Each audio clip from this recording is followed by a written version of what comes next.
आप सोचते हैं कि वो आपसे प्यार करती है, लेकिन क्या वो सच में आपकी परवाह करती है या सिर्फ आपकी जिंदगी की कमान अपने हाथ में लेना चाहती है? जवाब देने से पहले ये बताइए, क्या आपने कभी महसूस किया है कि आपकी हर हाँ और हर ना पर कोई और फैसला कर रहा है? अगर आपकी सांसें भी उसकी इजाज़त से चलती हों, तो समझ लीजिए आप किसी के काबू में हैं।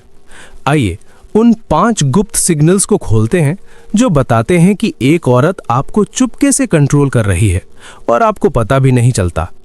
शुरुआत, वो दिन जब प्यार का जहर पहचाना नहीं जाता। राजीव और नेहा की कहानी सुनिए। राजीव एक सॉफ्टवेयर इंजीनियर है, 28 साल का। नेहा से उसकी मुलाकात 2 साल पहले हुई थी। शुरू में सब कुछ परी कथा जैसा लगता था। नेहा बहुत ध्यान रखती थी, उसके खाने पीने से लेकर कपड़ों तक।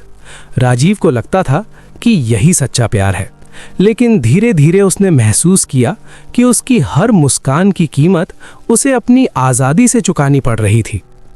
नेहा कहती, तुम वो शर्ट मत पहनो, मुझे अच्छी नहीं लगती।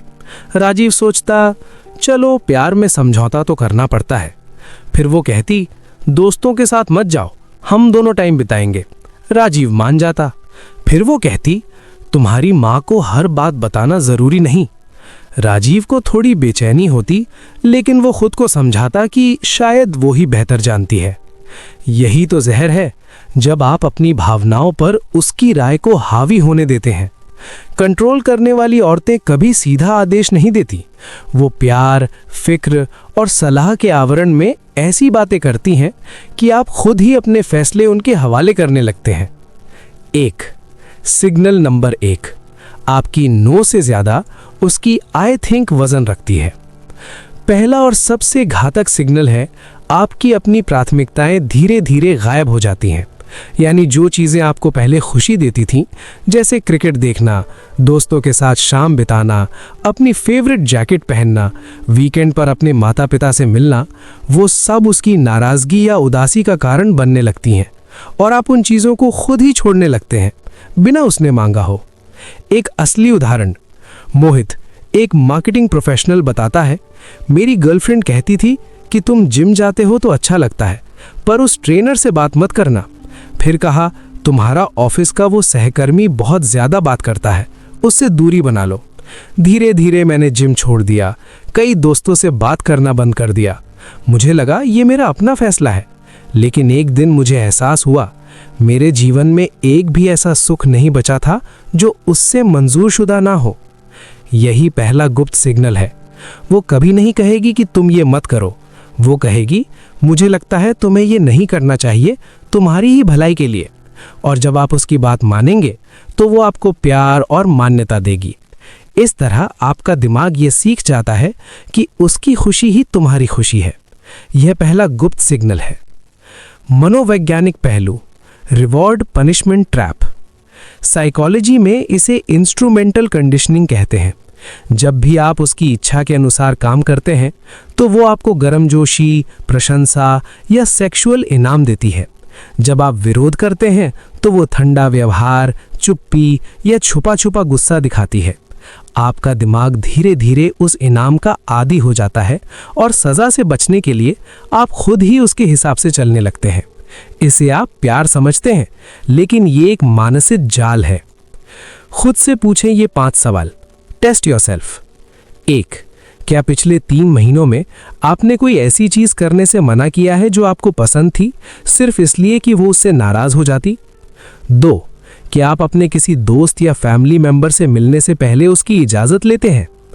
3, क्या आपकी ड्रेसिंग, हेयर स्टाइल या शक्ल उसकी पसंद के हिसाब से ढल गए हैं?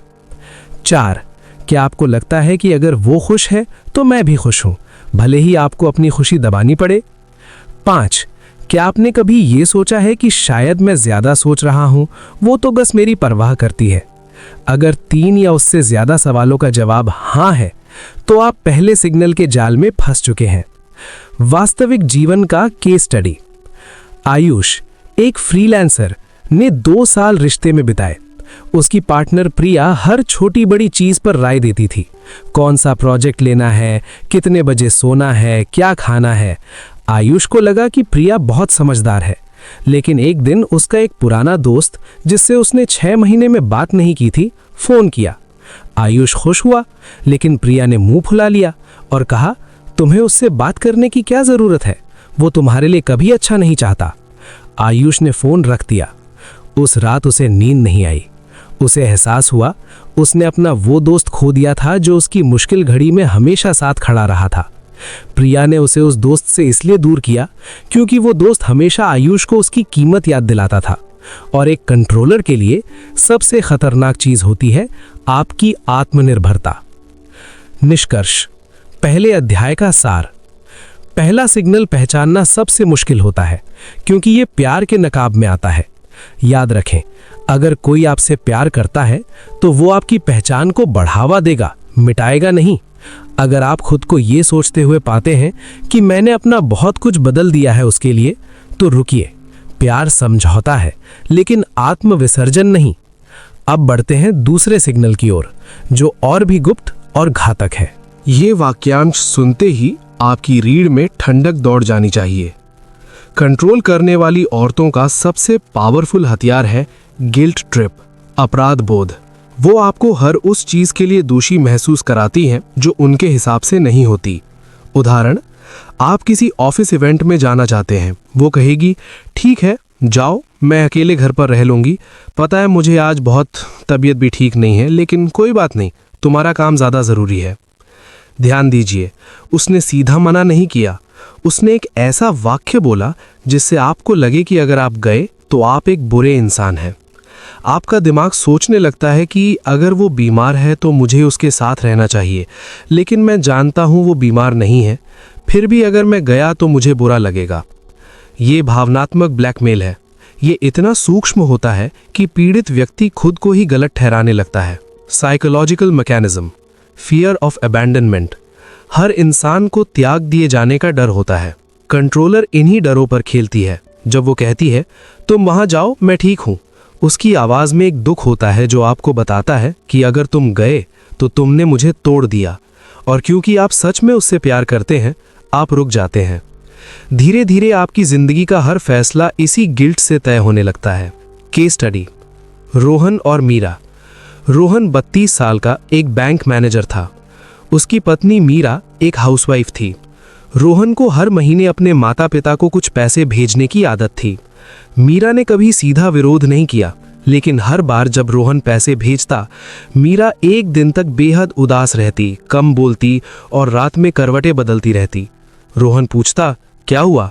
तो वो कहती, कुछ नहीं, तुम अपने मम्मी पापा को पैसे दो, मैं तुमसे क्या खाऊं? आखिर मैं तो बेकार हूं जो घर संभालती हूं, खाना बनाती हूं, तुम्हारे कपड़े धोती हूं, मेरी कोई कीमत नहीं। रोहन को एहसास हुआ कि अगर वो पैसे भेजना जारी रखेगा तो मीरा उसे मानसिक यातना देती रहेगी। उसने पैसे भेजना बंद कर दिया और फिर उसके माता पिता को तकलीफ हुई। रोहन ने खुद को एक जाल में पाया। अगर वो माँ बाप की मदद करता तो पत्नी रोती, अगर नहीं करता तो उसे अपने ऊपर गिल्ट होता। उसने काउंसलिंग ली, तब जाकर समझा कि मीरा उसे ब्लैकमेल कर रही थी। दूसरा सिग्नल, सोशल आइसोलेशन। तुम्हें मेरे अलावा किसी की जरूरत नहीं। ये सबसे खतरनाक चरण है।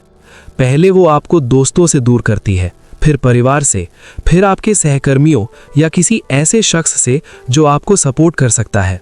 और वो ये काम इतनी शालीनता से करती है कि आपको लगता है कि ये आपका अपना फैसला है। कैसे करती है आइसोलेट?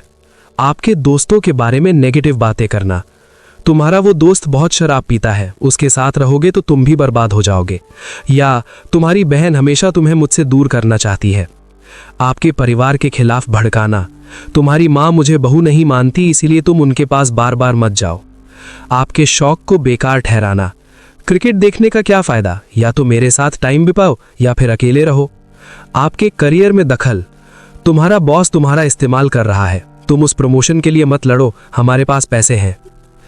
धीरे धीरे आपके आसपास सिर्फ वो बचती है, और एक बार जब आप अकेले हो जाते हैं तो वो आपको पूरी तरह ढाल सकती है, क्योंकि अब आपके पास कोई और नहीं है जो आपको बताए कि ये रिश्ता अस्वस्थ है।